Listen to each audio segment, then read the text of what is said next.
മലേഷ്യയിലെ ഞങ്ങളുടെ രണ്ടാമത്തെ ദിവസം ഞങ്ങൾ സ്റ്റാർട്ട് ചെയ്തത് മലേഷ്യയിൽ തന്നെ ഏറ്റവും പ്രധാനപ്പെട്ട ഒരു ക്ഷേത്രമായിട്ടുള്ള ബട്ടു കേവ്സ് മുരുക ടെമ്പിൾ കാണാൻ പോയിട്ടാണ്. കോലാലംപൂരിൽ നിന്നും 13 കിലോമീറ്റർ ദൂരം സഞ്ചരിച്ചാൽ ഈ ഒരു ബട്ടു കേവ്സിൽ എത്തിപ്പെടാം. 400 വർഷം പഴക്കമുള്ള ഒരു ക്ഷേത്രമാണിത്. നമ്മൾ ക്ഷേത്രത്തിലേക്ക് കയറാൻ 275 കളർഫുൾ ആയിട്ടുള്ള സ്റ്റെപ്സ് ഉണ്ട്. അത് കയറിയിട്ട് വേണം നമ്മൾ ക്ഷേത്രത്തിൻ്റെ ഉള്ളിലെത്താൻ വേണ്ടിയിട്ട്. ഞങ്ങൾ ചെല്ലുന്ന സമയത്ത് ചെറിയ ചാറ്റൽ മഴ ഉണ്ടായിരുന്നു. അതുകൊണ്ട് തന്നെ സ്റ്റെപ്പൊക്കെ നല്ല വഴുക്കലും കാര്യങ്ങളൊക്കെ ഉണ്ടായിരുന്നു.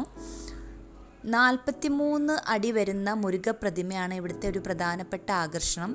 ഈ ഒരു പ്രതിമ എനിക്ക് തോന്നുന്നു വേൾഡിലെ തന്നെ ഏറ്റവും വലുപ്പം കൂടിയ മുരുക പ്രതിമകളിൽ ഒന്നായിരിക്കാം.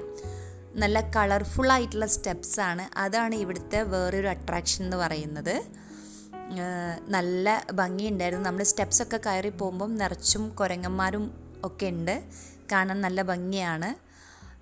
ഗുഹയ്ക്കകത്തേക്ക് നമ്മൾ എത്തുന്ന സമയത്ത് മൊത്തം ഒരു തണുപ്പാണ് ഫീൽ ചെയ്യുക. മഴയും കൂടി ഉണ്ടാകുമ്പം അതിനൊന്നുകൂടി ആക്കം കൂട്ടും. പിന്നെ ഇടയ്ക്കിടയ്ക്ക് ഓരോരോ ഗുഹേൻ്റെ ഉള്ളിലൂടെ വരുന്ന വെളിച്ചമൊക്കെ കാണാൻ നല്ല ഭംഗിയുണ്ടായിരുന്നു. നമ്മൾ നേരിട്ട് കാണാനാണ് ഈ ഒരു ക്യാമറയിൽ കാണുന്നതിനേക്കാളും ഭംഗിയെന്ന് എനിക്ക് തോന്നി. തൈപ്പൂയത്തിന് ഇവിടെ ഈ ഒരു മുരുകക്ഷേത്രത്തിൽ ഭയങ്കര, മറ്റുള്ള എല്ലാ മുരുകക്ഷേത്രത്തിലെയും പോലെ തന്നെ ഇവിടെയും ഭയങ്കര ഉത്സവമാണെന്നൊക്കെ ഇവിടെയുള്ള ആളുകൾ പറയുന്നത് കേട്ടു. ഞങ്ങളെല്ലാവരും നന്നായിട്ട് തൊഴുതു, പ്രസാദമൊക്കെ വാങ്ങി. ഒരു പീസ്ഫുൾ അറ്റ്മോസ്ഫിയർ ആയിരുന്നു ഇതിൻ്റെ അകത്ത്.